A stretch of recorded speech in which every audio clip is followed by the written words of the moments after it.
Hey everybody, Guest Devo Day. Today, let me introduce you to Pastor Stephen Tan.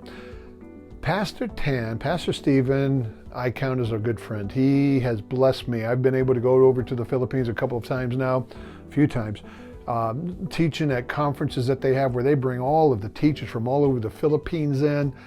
Just huge opportunities. And Pastor Stephen has been such a blessing to us, such an encouragement to me personally.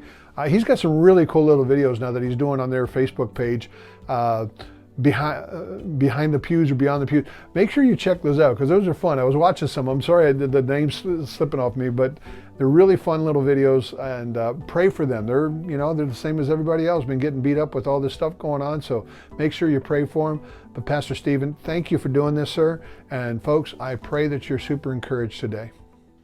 Hello, my name is Dr. Stephen Tan, and I'm the senior pastor of Grace Christian Church here in Manila, Philippines.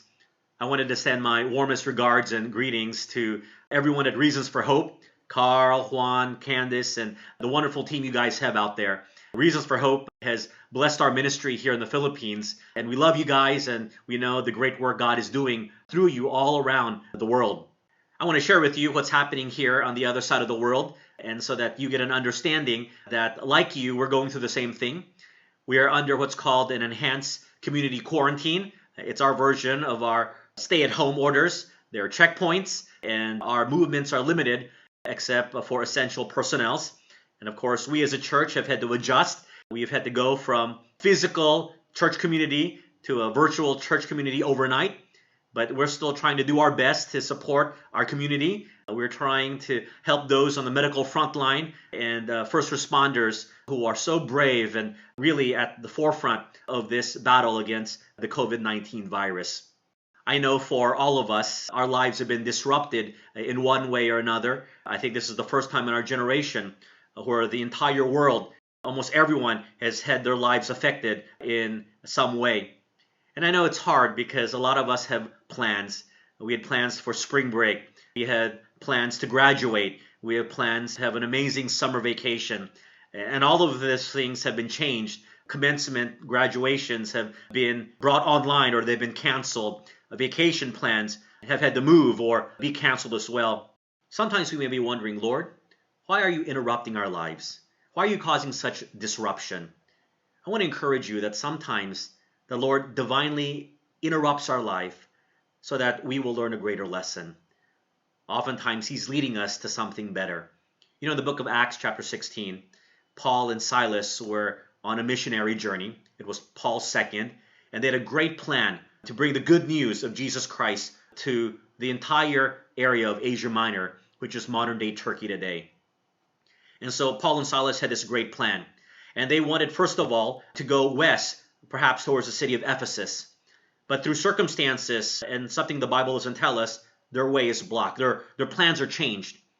And so they head northwest and they want to go north towards the province of Bithynia.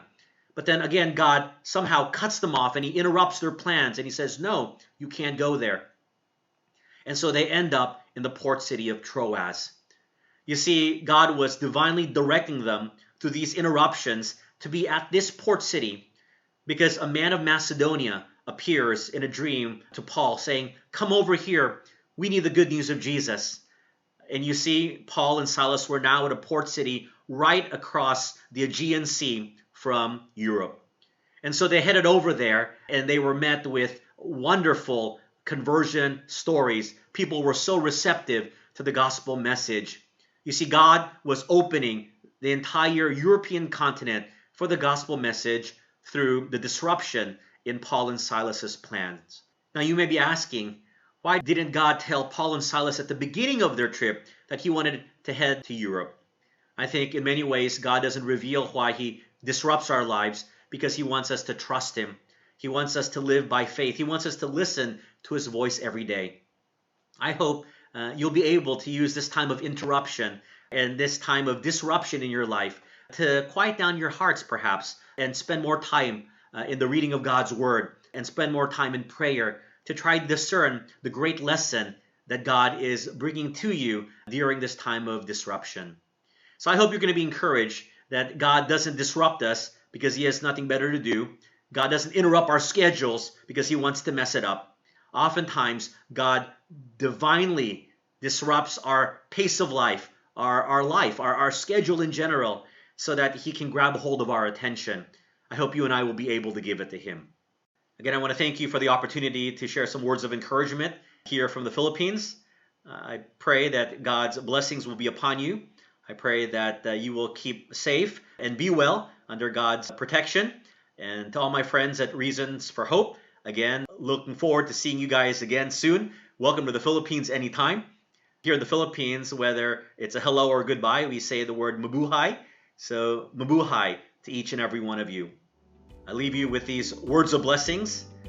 The Lord bless you and keep you. The Lord make His face to shine upon you and be gracious unto you. The Lord lift up His countenance upon you and give you peace. Take care. God bless you.